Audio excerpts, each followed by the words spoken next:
Hey, it's Chris, Liege Games. So what are we talking about today? Divide et Impera from Ludus Magnus Studios. Area control with a post-apocalyptic cyberpunk theme? Let's go over this for a second, because it's going to surprise you. It's going to freaking surprise you. Let's go. Let me tell you what you need to know. Let me tell you whether or not it's right for you. So you can see with the top-down overview shot here at the beginning that this is a big board. This is only a 3x3 grid. Potentially with up to 4 people, you're going up to a 4x4 grid of these little squares that you can kind of see here that I can kind of lift, and you can kind of see where they're manipulatable. But they are completely modular, meaning you have the terrain that is built on these boards. You just get to mix and match these to any way of your heart's content, so that this board is going to look dramatically different every time that you play it. And why does that matter? Because elevation here is actually a relatively key component, because you're going to be having to traverse up and down as well as over across in order to claim areas in this game. Now, this game, again, the big concern with area control games is that do they often overstay their welcome? That's my biggest argument and detriment against them in general. When I play them, I do not want to feel like this is a slog. This is a battle through mud. You are pigs wading through the mire, trying to make it to the end of game night to eventually declare the victor through an obtuse scoring condition series of random encounters. I don't know. And surprisingly, as crowded as this potentially looks, even with only 2 people on the map here, as you can see the different factions in orange and purple, it actually doesn't have that issue, which was very surprising to me. And that's because of one of the main key rules in this game as a nutshell. The main key aspect of this game is if you're moving your little troops from one area to another, you gotta outnumber and be the most in the area you're moving to. Now that sounds kind of straightforward, right? It sounds like something you may have heard before, but not really something else that I've done in a whole lot of other area control games or area majority games in general, which, you know, is a little bit surprising, right? You know, we always think about getting your control into those areas. We never talk about going in and establishing dominance as the first thing that you have to do. Peaked yet? You should be. Let's go on. Now, there's a lot going on this board. Don't get me wrong. You've got your custom vehicles here, and these things are freaking awesome. These are great miniatures. They're on stands, and they work well. And they're going to add a different dynamic element to the gameplay altogether, but we'll get to that when we actually get to the nuts and bolts of it. You're also going to have your various elevations that I mentioned. You can see here that I've got a little bit of elevation. Or if I do it from the overhead shot here, you can see as well, there's a little slight variation there in terms of how it actually is. And you're putting those together, and they all come with a little numbering system on the back. So if you want to do a prearranged setup, you can, but you can see now the modularity is very evident. So what you do is you just put them together, and then you place the resources ad nauseum to wherever they're going. And you can see here you have the 2 resources that you're going to be collecting in the various positions that you're going to find yourself located to buy and upgrade your deck that you will be slowly winnowing as well as upgrading along the way. Which, again, is an interesting combination of sort of a deck building, asymmetric, faction laying card game? Area control style? Okay. Now you're starting to see where the pieces are coming to be a little bit more cohesive, right? So in this game, you start out with a card deck of 8 asymmetric cards here that you're going to slowly have a combination of symbols on the bottom. And you can just scroll through them, and they've got various combinations depending on the faction's strength or their preference in terms of play, but you're also going to have some symmetry between them as well. Each of them also has one unique little faction miniature that they're going to be controlling. And so you're going to be utilizing those, as I mentioned previously, because again, they are all asymmetric as well. You're going to be playing these cards 2 per round on your player board. You're going to be playing these cards 2 per round on a player board in order to lay them down to have the iconography be represented at the bottom of the board so you can see exactly what you're doing. Iconography is relatively straightforward once you get going, collecting your resources, moving your troops, recruiting your troops, and then potentially building one of many different things in terms of elevators or bridges that are going to be used to traverse said elevations and areas in the first place. Makes sense so far, right? The dynamic you can start to see is going to shape up. Then you also have your discard pile, you have your max resources, and you've got your asymmetric abilities here as well that you're going to be potentially able to utilize when you have control. Control gives you upgrades. Control is important. Control is then going to allow you to score more points. Control in and of itself, though, is not the main objective of this game. The main objective is still to end up with the most victory point resources at the end of the game. So control is just a means to an end rather than the actual end that a lot of other games will utilize it when they're playing with this mechanism. And again, that sets it apart a little bit along with the others. The last thing you have on this board is you have these mission control tokens, and you're going to have 4 of them represented by the 4 separate rounds that are going to be present in each game. What I mean by that is you're going to have a mission board here, and you're going to put 2 missions for every single round.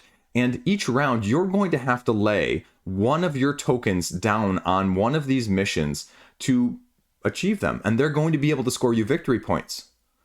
If you can't get them, well, you're just not going to win out the victory point conditions in those cases. But if you can, not only can you do it better than your opponent, but if you can do it in the future, you get more. Let me show you how that actually works for a second. So you've got a deck of 12 objective cards in the base game here that are all going to be double objective.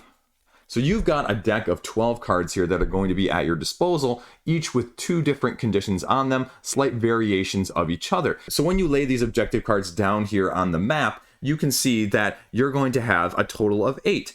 And the only thing that you need to do is you need to be able to place them, one of your tokens, in one of the columns every single round.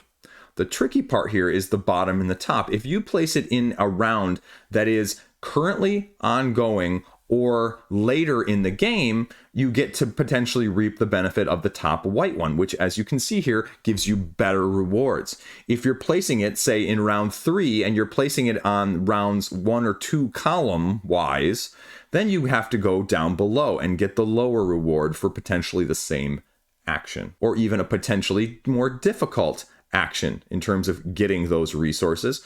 So that's just what you need to know depending on how you want to play it. And you have to lay one of these down. You can't have more than one in a column. So if the first round, if I choose column 4, so automatically in round 4, I'm going to have to choose one of the previous columns, which is going to get me a lesser reward potentially as things go on. The last element on this that you have to know about is the actual deck building, right? I talked about you having your asymmetric and somewhat symmetric deck that you're going to be starting out with. But over here along the side, we also have 4 different markets that you will be slowly cycling through depending on how you want to buy, what you want to buy, or in what preference you have of play style. And again, this is going to be dependent on those areas that you're controlling.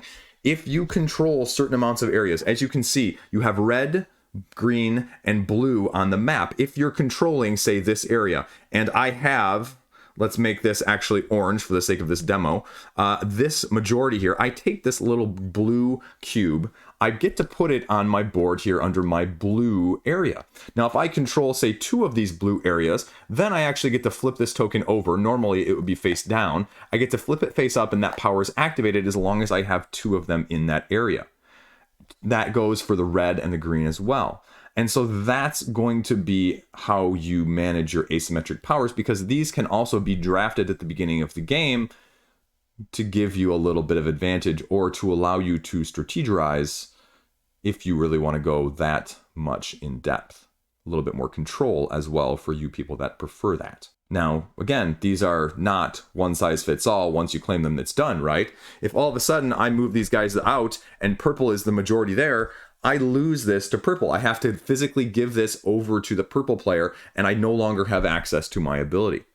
Now, how does that tie into the market over here? Well, the market cards actually have very similar mechanisms. If we pull it up, you'll see that the number of arrows corresponding to the top is the areas that you actually have to have controlled to be able to buy those cards. As you go across, though, you gradually flip up these cards, and they are the resources that are also going to be needed to pay for the card in the first place. So you have to have the combination of potentially the areas controlled as well as whatever resources that you're going to have to pay. But these cards, as you can see, this one, for example, has 3 icons on it, and it's better than pretty much all of my other cards in my deck already because it's got more maneuverability. The other thing is those icons are blue, which means they are not just your normal actions. They are specialized, individualized actions that are going to be more consequential and beneficial if you have them in your deck. Now, the tricky part, the trade-off here, and the nice thing, because it's the bane of all deck builders, if you're familiar with that, right, is like, I get this new card, I take this, I put this in my deck, and awesome, and then I never get to play it. Well, on the turn that you choose to buy this card, because again, it's going to cost you an action on one of your other cards, you take the card that you are playing that turn as your action. Instead of playing it face up to utilize those actions, you actually play it face down on your board. And then at the end of that round, you discard that and you put that in your trash bin, never to be seen again and played in this game. So it automatically winnows your deck down in order to make you more efficient and to be able to play this card in the near future, to capitalize on the big gain of a card that you just got. Now, let's go back to a second, because I talked about these honking miniatures, right? Like each team, each faction has their own card that allows you to just take the action. And these things can do everything from teleport your troops to just strafe and kill all enemies in an area. It just does a whole lot of different variety, and how your tactics are going to evolve may depend on which one you have on your team or on your side. But scattered throughout these market decks that I just mentioned, you will actually be physically inserting cards of your own ship that people will be able to buy. So in a 4-player game, there's going to be 4 of these out on the table. And so 3 other people are potentially going to have a card that controls your actual asymmetric mech miniature, which means your own powers are going to be used against you. So do you buy more of them so you control and get more actions of your own? Or do you potentially let other people run amok with your own creation, right? And that's the dynamic you're dealing with.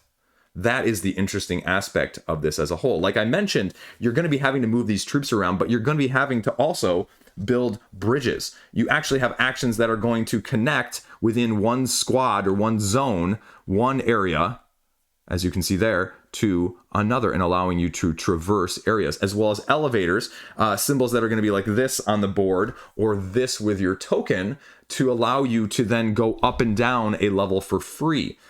Only your own, though, unless it's one of the generic ones. And that's the game in a nutshell. Again, like I said, you only play over 4 rounds. So you're playing 2 cards 3 times, 4 rounds total. So that's not a lot of actions when it comes to this. This is not a long game.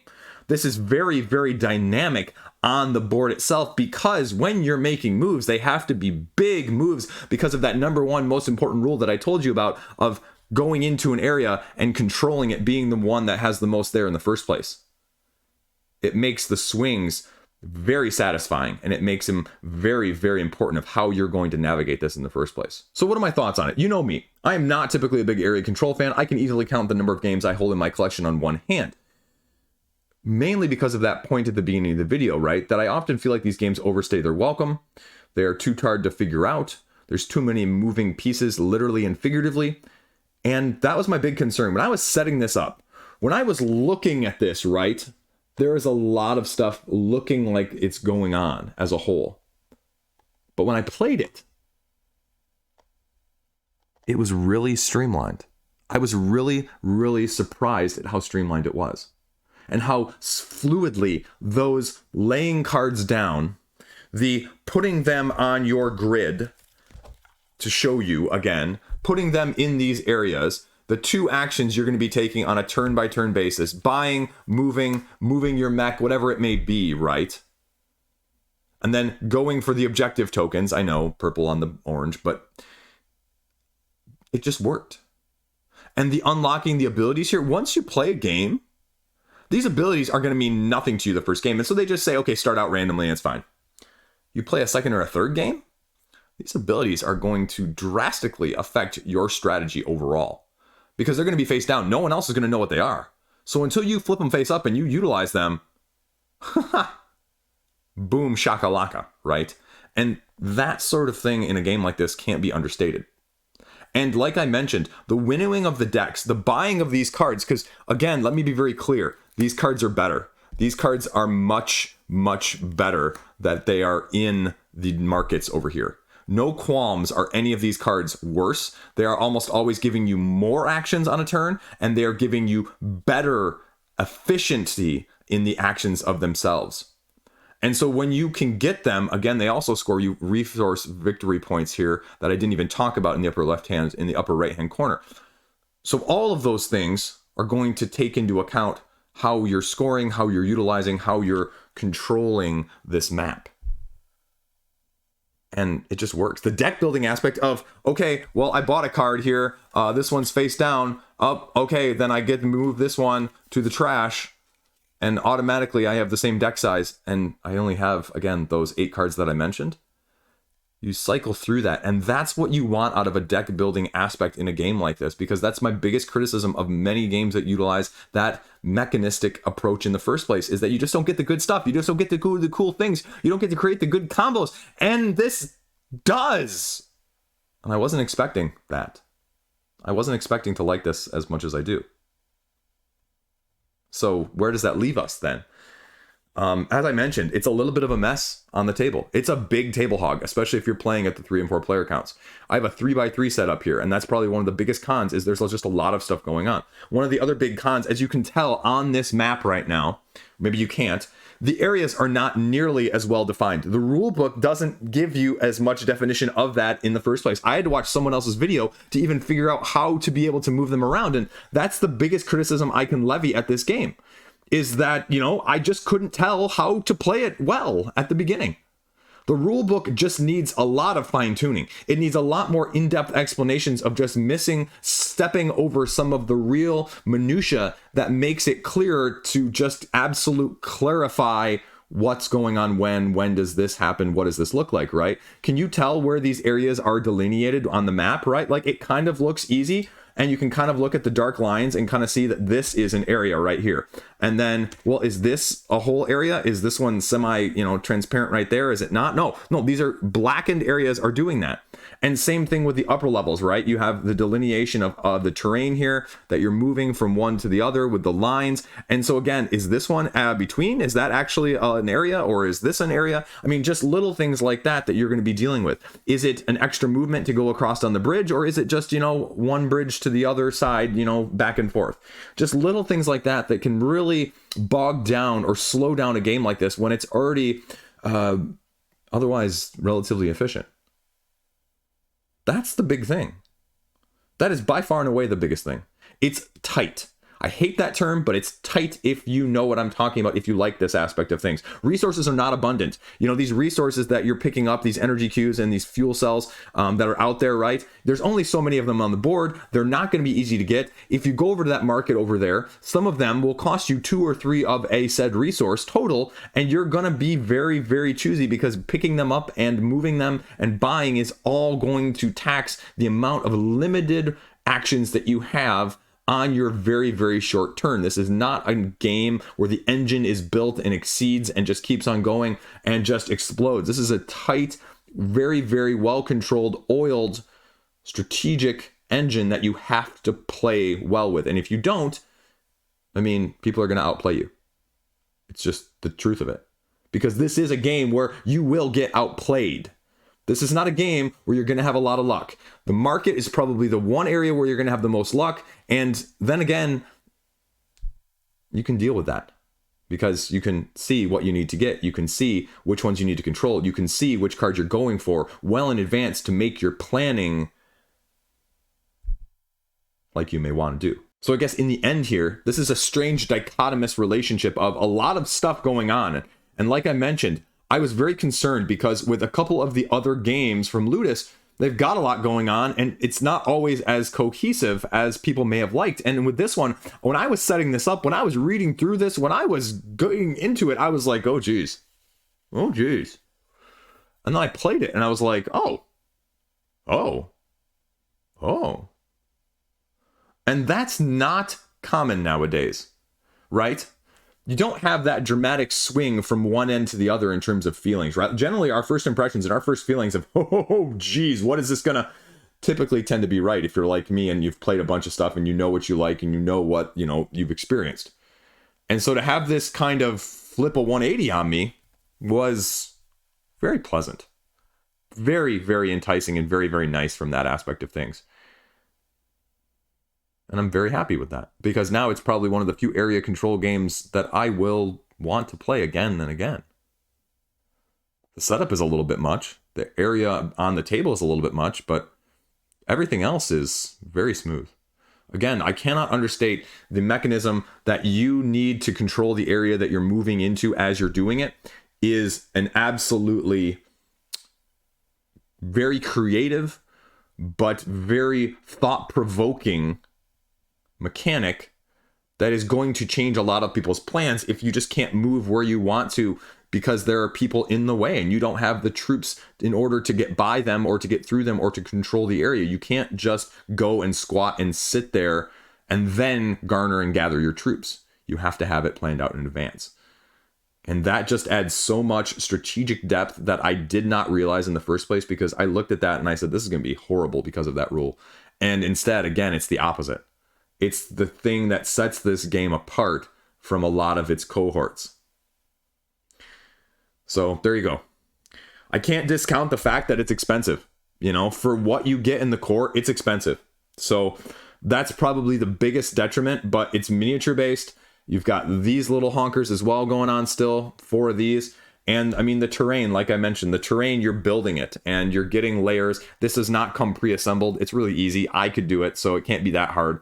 But that's probably the biggest pro or con there as well. The elephant in the room, like nowadays that you're seeing.